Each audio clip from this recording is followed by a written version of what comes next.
अस्सलाम वालेकुम dear viewers, आप सबका खैर मकदम है। वर्ल्ड कप की बात फिर से करेंगे और क्वालिफायर्स की। तो ये तय हो गया है कि पहले नंबर पे इंडिया, दूसरे नंबर पे साउथ अफ्रीका, तीसरे पे ऑस्ट्रेलिया, जिनका मैच अभी चल रहा है। मैच नंबर 43 बांग्लादेश के खिलाफ आज यानी 11 तारीख को। तो मैच नंबर 44 अब बड़ा एक अहम मैच है इंग्लैंड के लिए, तो वही पाकिस्तान के लिए भी अहम है। लेकिन पाकिस्तान ये कह सकते हैं 80% तो ये कह सकते हैं या पूरा भी कह सकते हैं आउट ऑफ द टूर्नामेंट हो गया, नॉकआउट हो गया है, एलिमिनेटर कह सकते हैं उसको। और चौथे नंबर पे अब न्यूजीलैंड ही कह सकते हैं आप। यहाँ पे मैं ये कहूँगा कि आपको कि अफगानिस्तान भी रेस से बाहर हो गया, वो भी नॉकआउट आउट हो गया, लेकिन उनकी बहुत अच्छी कारकर्दगी 4 विनर्स के साथ।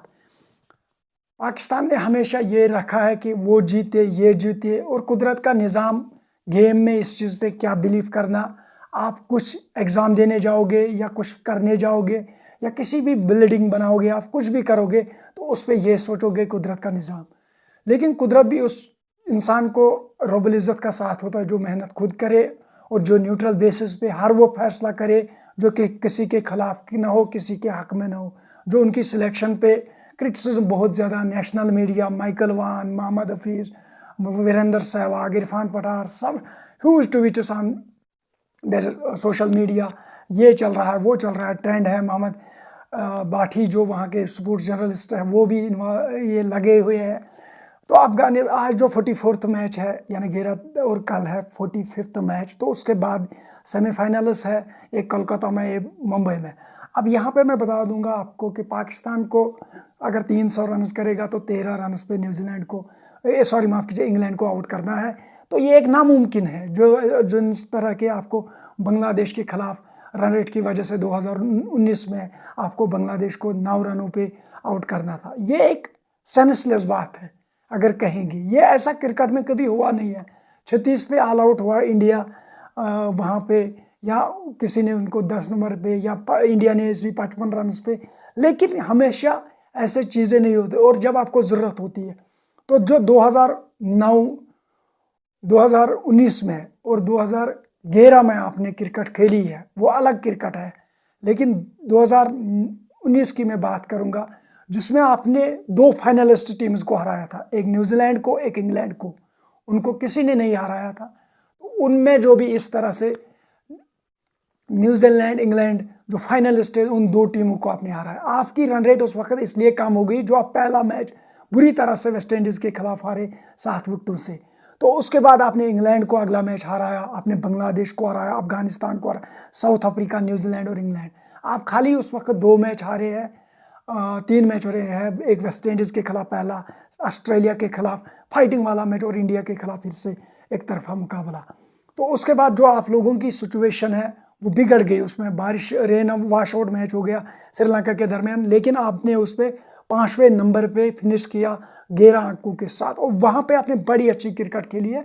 2011 में भी आपने खाली एक मैच पहले ग्रुप में जो आपने क्वार्टर फाइनल 10 विकेटों से वेस्ट इंडीज़ को हराया। उसके बाद सेमीफाइनल आपने इंडिया के साथ 30 रनों से हारा।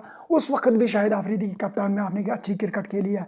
लेकिन इस वक्त जो मैंने कुछ ही दिनों पोस्ट पहले किया, you can't deserve the semifinal because you not playing good cricket. सो जो अगर आप देखोगे टीम इंडिया की बॉलिंग, बैटिंग, जो इंग्लैंड ने भी कुछ इस तरह से सारे जो उनके प्लेयर्स हैं उनको रेस्ट दिया था। अब बात करेंगे क्वालिफायर्स की, तो यहाँ पे मैं कहूँगा फिर से कि मेरिकल अगर होगा कि आप लोग क्वालिफाई करोगे, 500 रन करोगे, 600 रन, वो भी इंग्लैंड की बॉलिंग के खिलाफ और उस टीम के खिलाफ जो अब फिर जाग गई है।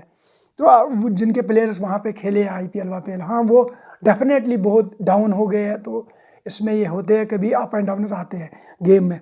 लेकिन यही बात हमें याद रखनी है कि उनके लिए ये मैच कितना महत्वपूर्ण है, कितना अहम है।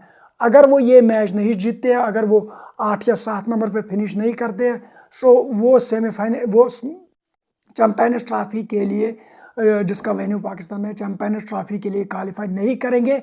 और साथ साथ ये बहुत अच्छी खबर है अफगान क्रिकेट के लिए जिन्होंने चैंपियंस ट्रॉफी के लिए पहली बार क्वालिफाई किया है। जो उस मैनेजमेंट, जो सिस्टम के, जो उनकी फील्डिंग, उन्होंने तो ऑस्ट्रेलिया की भी कमर तोड़ी थी, लेकिन जो फील्डिंग में उन्होंने 2-3 कैच छूटे तो उसकी वजह से। लेकिन जो क्या फिनिश किया उन्होंने, 6वें नंबर पे रहेंगे, किस तरह से उन्होंने मैचेस जीते हैं, तो वो एक अलग मिसाल रही है।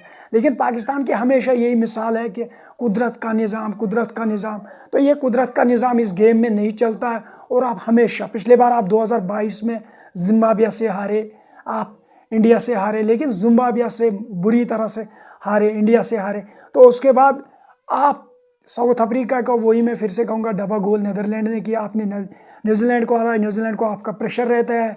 इसी तरह से जो इस 50 ओवर वर्ल्ड कप में आप बीच में फाइनल खेले गए, जो मोहम्मद आमिर ने खुद टीवी डिबेट में कहा कि हमारी टीम डिजर्व नहीं करती थी, बीच में लक चला गया। तो हमेशा ऐसी चीज़ें नहीं आती है।